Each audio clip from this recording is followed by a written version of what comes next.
آج میں آپ کو بہت ہی دلچسپ قصہ سناؤں گی جو کہ ہے شری برائے بغرتھم کا۔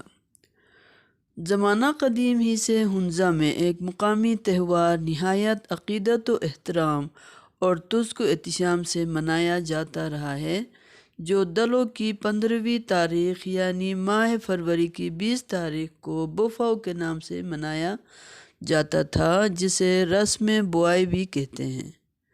یہ بات مشہور ہے کہ موزہ بلتیت جو قدیم الایام سے ہنزا کا دارالخلافہ بھی رہا ہے، یہاں پر میروں کے محل میں پرانے وقتوں سے اخروٹ کی بنی ہوئی ایک بہت بڑی تشتری ہوا کرتی تھی۔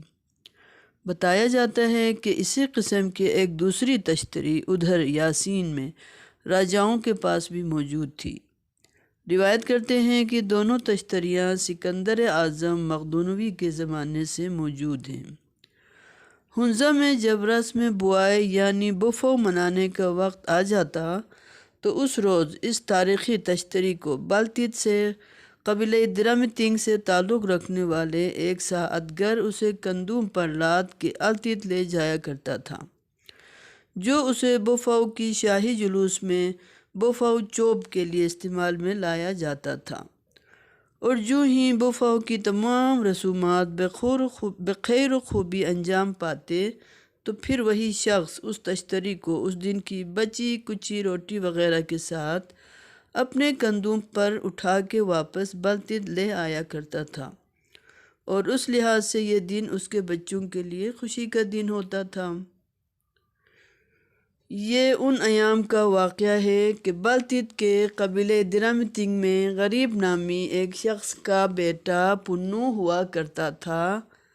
حسب دستور اس سال رسم بوائی یعنی بوفاو کا تہوار آن پہنچا، اور پنو خوشی خوشی اس روز اس تاریخی تشتری کو اپنے کندوم پر لاد کر التیت لے گیا، اور جو ہی بوفاو کی تمام رسومات ادا ہوئیں تو حسب معمول اس روز پنو نے بچی کچی روٹیوں کے ساتھ تشتری کو اٹھایا اور اپنے گھر کی طرف واپس لوٹ آیا، اور یہ شخص عموماً واپسی پر شراب وغیرہ پی کر گھر آیا کرتا تھا۔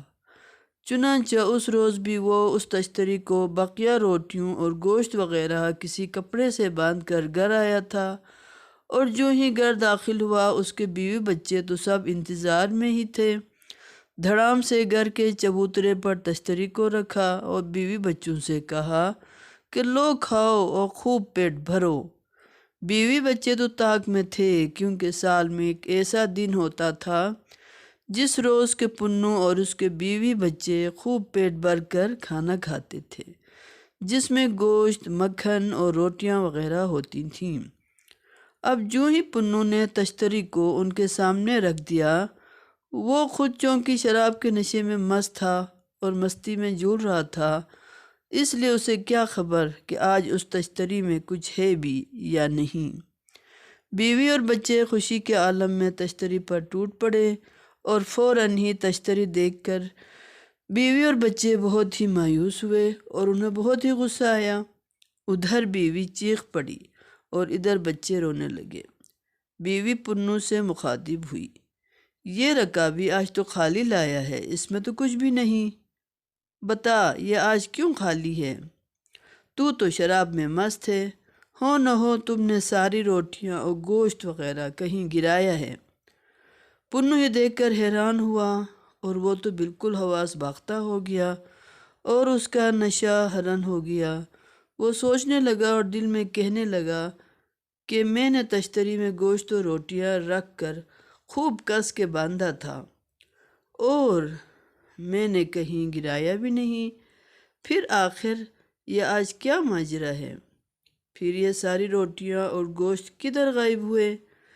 بہرحال جو ہونا تھا وہ ہو گیا، اور جوں توں کر کے یہ دن گزر گیا۔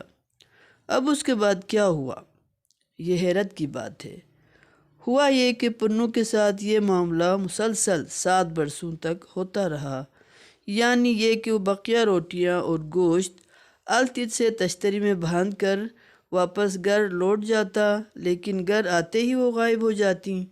اور یوں بیوی بچے اس نعمت سے محروم رہنے لگے، اور یوں ان کے لیے خوشی کا یہ ایک دن غم و فکر میں تبدیل ہوتا گیا۔ ادھر پنو بھی فکر مند رہا کہ آخر یہ کیا معاملہ ہے۔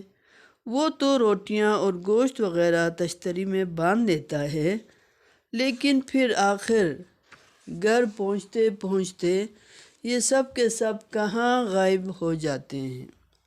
اب اس سے اگلا قصہ پارٹ 2 میں سناؤں گی۔